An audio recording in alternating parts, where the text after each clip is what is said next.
And my name is Yusuf Estes, the National Muslim Chaplain. With me today I have one of the Palmer brothers. That's not Arnold Palmer. This is Abdullah Palmer. Except I only have a little sister, so all right. There's no brothers. No brothers. I see. Okay. Well, inshallah, we're going to let everybody get a look at you. There we go. Okay. This is one of those deals where you have to look at the monitors and just fit your head into the camera, because there's no such thing as cameraman in our organization. What we're going to do, we're going to ask you a few questions before we get started with our program today. I'm going to ask you, Abdullah, what was your name before you came to Islam? My name was Donald. Donald. Yeah, I see. Yeah. Donald. How old were you when you entered Islam? When I entered Islam, let's see, I would have been about 22, I believe. So, and you're how old now? 26. 4 years. You're a 4-year-old Muslim. Right. Oh, well, that makes you at least a toddler anyway, doesn't it? Alhamdulillah, alhamdulillah.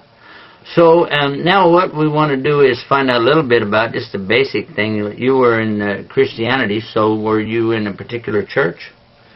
Yes, I was in a non-denominational church. We called ourselves the Church of Christ. There are many churches of Christ, but this was just yet another one. It's not to be confused really with the Mormons. They just consider themselves non-denominational. Okay. While you were there, did you get really interested in religion?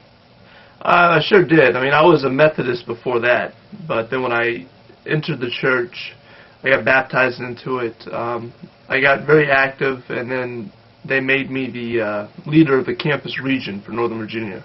Really? Of the church, yeah. Well, let me ask you this question then. Did you have any particular activities that you did there with the church? Mainly like Christian dawah. Yeah. Mostly. I was also the discipler. What is? Okay, tell us what's a discipler. I've been waiting to ask you that question. I have it in my notes.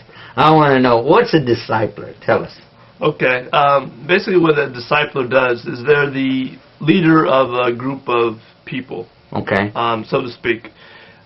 There are a certain amount of men who go to either Northern Virginia Community College or go to George Mason University, and I basically help them with problems. I help them adjust to school through the church, and they also confess their sins to me. I just can't imagine people coming to you and telling you, you know what, last week I stole a car, or I ripped somebody off, or I cheated a guy, or, you know, I was looking at these girls I shouldn't have been looking at. All right, so, you know, all right, discipler, huh? Is there anything else you did as a discipler? Well, I was the head of the campus region, so what I would do is try to organize different events also, you know, whether it's going out to the park, playing basketball, okay, and getting everyone together. Or also, I led Bible studies once a week at George Mason University. Oh, okay. Well, you're still going over there, aren't you, George Mason? I sure am, yeah. Well, mashallah. You're on the 7-year program, I think. 7-year program. This is a new program? It's not a good program. You shouldn't stay on that one. I'm going to ask you now, Abdullah Palmer with me now, a formal discipler from the Church of Christ, one that people used to go to you and ask to have their sins forgiven, right? No. No? They had to tell you their sins. Right. Right? Right, I would try to give them advice on how to not do that again. On how to not know. So you're like a counselor, right?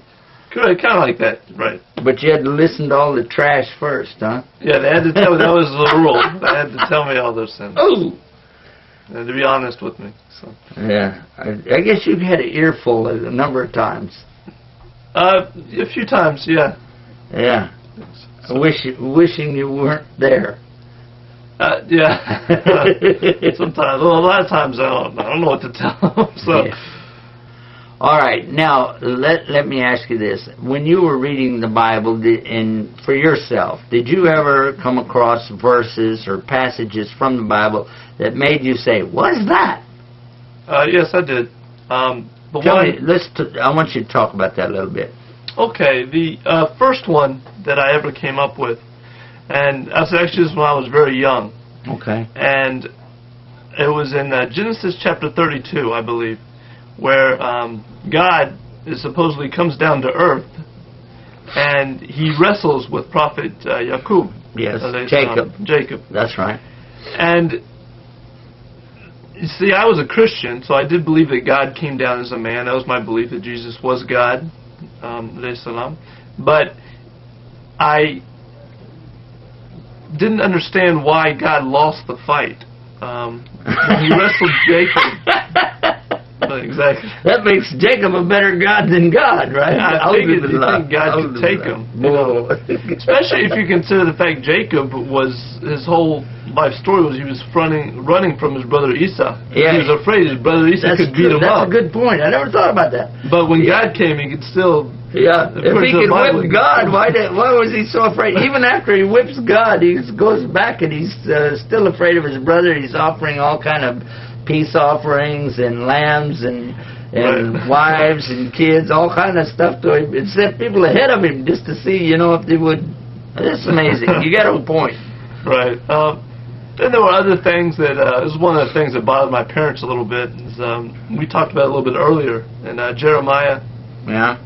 Chapter 10, verse 1 through 4, it says, "Do not do as the pagans do." That's how it starts out in verse 1. All right. And it says, "The pagans chop down a tree from the forest, and then they bring it into their homes. And then they put screws into it to make it stand up straight like a palm tree. Yeah. And then they adorn it with silver and gold." And then in verse 5, it compares this act to pagan worship. And so, as a Christian, I knew, every December 25th, or before that, even before Thanksgiving sometimes, we would have a, Christmas tree in our house. And we did exactly that. We adorned it with silver and gold, put it up in that way. And then as I kind of studied other things besides the Bible, I found out there's a lot of pagan practices, such as Christianity and, I'm sorry, not Christianity, but Christmas and Easter also has a lot of different pagan practices within it. So I was wondering where the bunny came from and the eggs and things like that when I was a kid. Did you learn? I did, yes. What did you find out? Well, it was a fertility celebration. It's exactly right. You know what the name of it was called? The Feast of Ishtar. Feast of Ishtar. It was called the Feast of Ishtar. And they had a goddess by the name of Ishtar. And what they used to do is to build this phallic symbol. You know what that is? No. Represents a male organ. I see. Oh. Okay. And they put this big post representing the male organ, and then they would walk around this thing or dance around it and so on, without their clothes on. Okay? And it gets worse. And then these eggs represented fertility, and rabbits, which reproduce a lot, really quickly, represent fertility. And so that's what they did. They used these symbols to represent fertility and hoping that the women would get pregnant and they would have babies. Right. I also figure that's why they do it in springtime, too, when everything's blooming. Really amazing. Yes. That's, again, a teaching in the Bible which is still preserved to some extent, even in the English translations, interpolations, and interpretations, because you look at it and you say, it still says, essentially, though, first commandment, thou shalt not have any other gods beside me. So this now brings us to the point of the whole thing that I want to mention before we go any further, because a lot of people think, oh, you Muslims, you're attacking the Bible. You don't have any right to do that. What if we attack the Quran? Well, first of all, if you're a Christian or a Jew, you don't have any business. A Jew has no business attacking the Bible, the New Testament. Okay. Because he doesn't believe in it. Okay, right. It's not yours to talk about. I mean, why you don't talk about the Hindu Sanskrits?